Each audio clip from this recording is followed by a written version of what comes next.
पहले की बात है। एक किसान था जिसके पास एक घोड़ा था। जैसे ही घोड़ा बूढ़ा हो गया, किसान ने घोड़े को अपना घर छोड़ने के लिए कहा। घोड़ा बहुत उदास हो गया। उसने कहा, मालिक, मैं आपका पुराना नौकर हूँ। मैंने जीवन भर आपकी सेवा की है। मैं हमेशा आपके प्रति वफादार रहा हूँ और अपने कर्तव्यों को निभाने में मेरी ओर से कोई कमी नहीं आई है। जब तक मैं शारीरिक रूप से मजबूत था, आप मेरे लिए अपने सभी स्नेह रखते थे।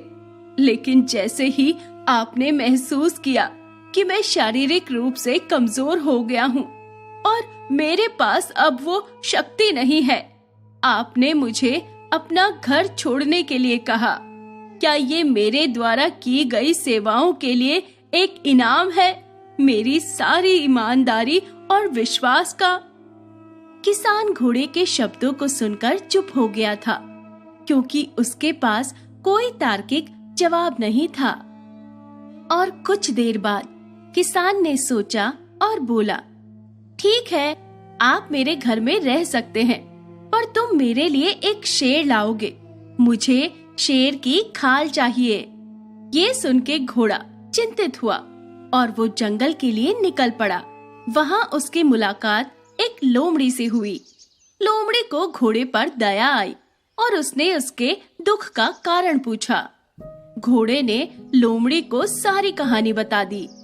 लोमड़ी अच्छे स्वभाव की होने के कारण घोड़े की मदद करने के लिए तैयार हो गई और लोमड़ी ने घोड़े से कहा, तुम यहाँ जमीन पर ऐसे लेट जाओ जैसे तुम मर गए हो।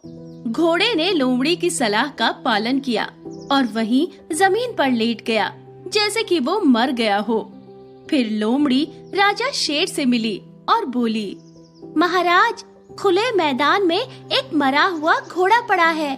बेहतर है कि आप खुद आकर देखें। जब लोमड़ी और शेर उस स्थान पर पहुँचे जहाँ घोड़ा लेटा हुआ था, जो कि एक नाटक कर रहा था मर जाने का, फिर लोमड़ी ने शेर से कहा, आइए महाराज, हम इस घोड़े को खींचकर झाड़ियों के पीछे रख दें, ताकि हम भोजन कर सकें।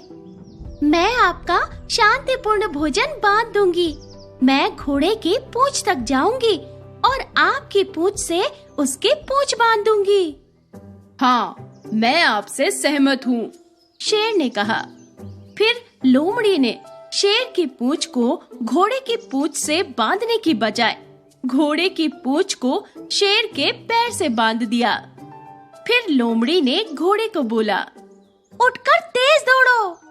और घोड़ा तुरंत उठा और जितनी तेजी से दौड़ सकता था दौड़ने लगा। ये सब कुछ इतना अचानक हुआ कि शेर को खुद को संभालने का मौका ही नहीं मिला। घोड़ा इतनी तेजी से दौड़ रहा था जैसे कि किसी मरे हुए जानवर को घसीटा जा रहा है। रास्ते में शेर कई बार बड़ी बड़ी चट्टानों से टकराया और वो झाड़ियों की चपेट में आ गया। काफी चोटों के बाद शेर के खून बह रहा था। शेर घोड़े को धमकाने लगा, लेकिन घोड़ा नहीं रुका। अंत में शेर और दर्द सह नहीं सका और उसने दम तोड़ दिया।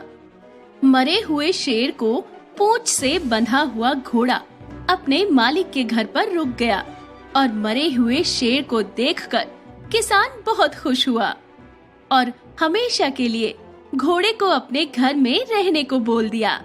उसके बाद वो उसका ख्याल भी रखने लगा और अब वो दोनों खुश रहने लगे।